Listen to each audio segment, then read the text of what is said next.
What's up guys, it's Violet here, and in today's video then what I have for you guys is another episode of Destiny 2 Mythbusters, the one show everyone seems to enjoy. We've been absolutely smashing it lately. Let's just see how many likes we can get on this video. We usually get over 1,000. Can we get over that? Who knows? And without further ado, let's jump into this week's episode of Destiny 2 Mythbusters. So the first myth is coming in from Jackie Rotten, and they say myth.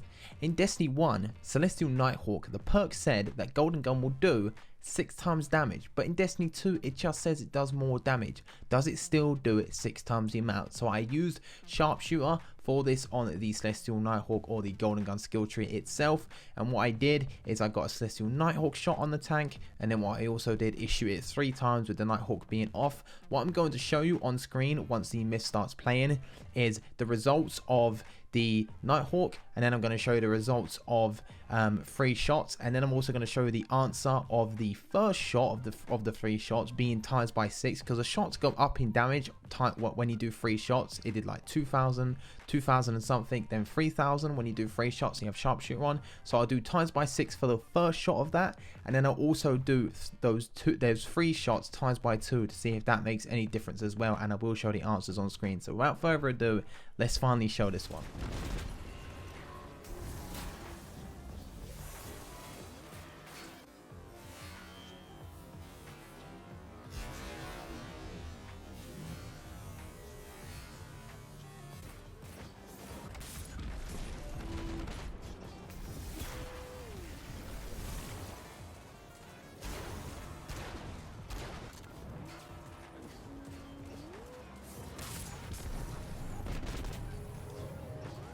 So the answers were shown on screen. It's going to be a surprise to me as well, because at the current time I haven't actually calculated the actual answer for this. I will do that while I'm editing the video, and I'm doing the commentary now before editing. So the answers would have been on screen to show you if it does do 6 times damage, and it will be a surprise to me as well. So hope that answers your question, Jackie. Moving on to the next one from Noah Damien. Myth. Since Arc Soul does damage to Callus when he is in his immune state on plates, can you use the Arc Soul to kill a hobgoblin when it is kneeling and immune? Very interesting and unique one here, and yes, that is right. Once Callus is immune, your Arc Soul on the plate will still continuously do damage. It's quite crazy how that works. But yeah, they want to know, will it work on a hobgoblin when he goes into his immune state? So without further ado, let's show what we got.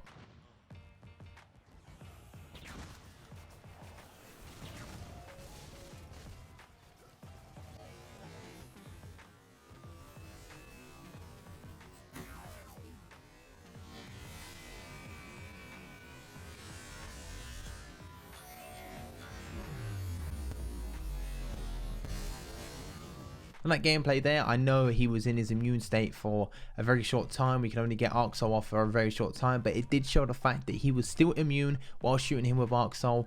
And my friend Iron Nebula was actually playing with me. He mains a Warlock, and he said that he's done this a ton of times, and Arc Soul still manages to stay immune on hobgoblins. So that is myth busted or confirmed there. It doesn't actually work on hobgoblins in their immune state. Maybe the reason why it works on Callus is because technically it's on the plate or something, and the game doesn't recognize how it works. I don't know, but with hobgoblins, it's a definite no. It doesn't seem to work. Moving on to the next one from Skylar Aruda. Myth. You can use Ionic Blink on the Stormcaller subclass or the Gambler's Dodge on any Hunter subclass to go through the lasers on the Pyramidian Strike. So yeah, I mean, I think it was last week or the week before we actually had a myth where it was with Warlock and the regular Blink on Voidwalker going through the lasers, would it damage them? But now they want to know, can you use Ionic Blink or Gambler's Dodge on Hunter to actually go through these lasers and see if it will keep you safe as well? So without further ado, let's show it.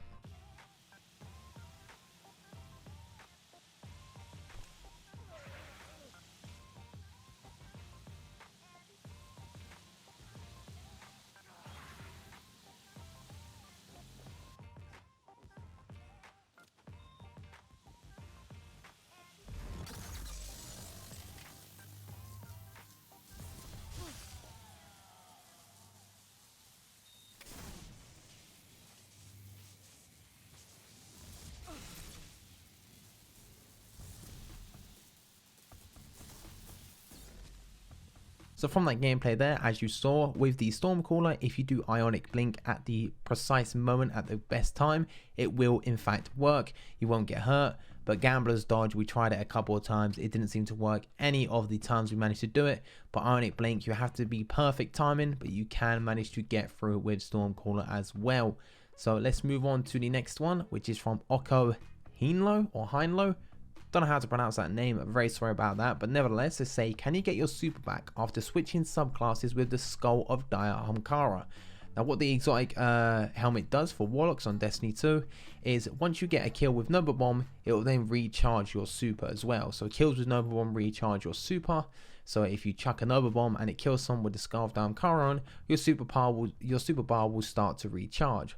They want to know if I actually chuck a Nova Bomb and in time switch to a different subclass before it manages to kill an enemy, will I start getting my super energy back, or just get my super back in general with the Skull of Dire Ahamkara, but with me switching to a different subclass while the Nova Bomb is still in the air going towards the enemy? So without further ado, let's show it.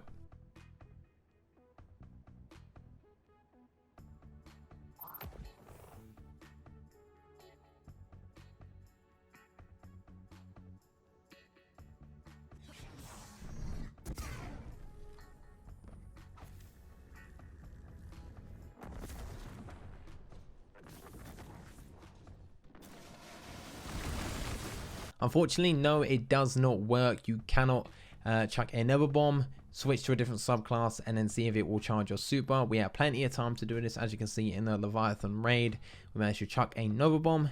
It went towards the enemy. I used a slow Nova Bomb to make it even easier.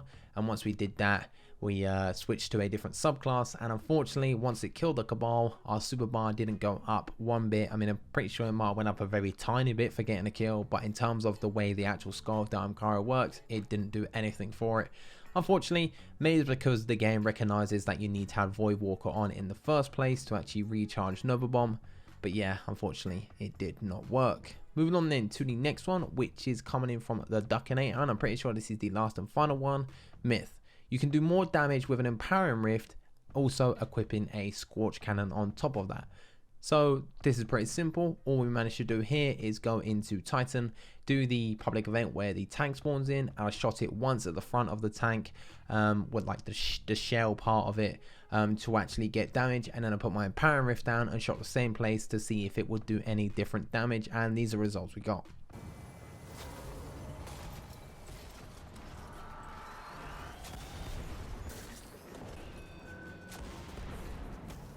So from that gameplay, you can see it did increase my damage, only by a little bit, but it did manage to increase my damage with a Scorch Cannon.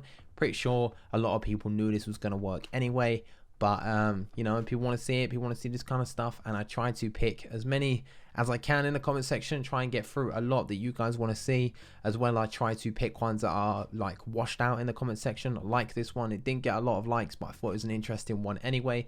I tried to get a mix and match, ones that have a ton of likes and some that don't have a lot of likes, but I think they deserve being on the video anyway.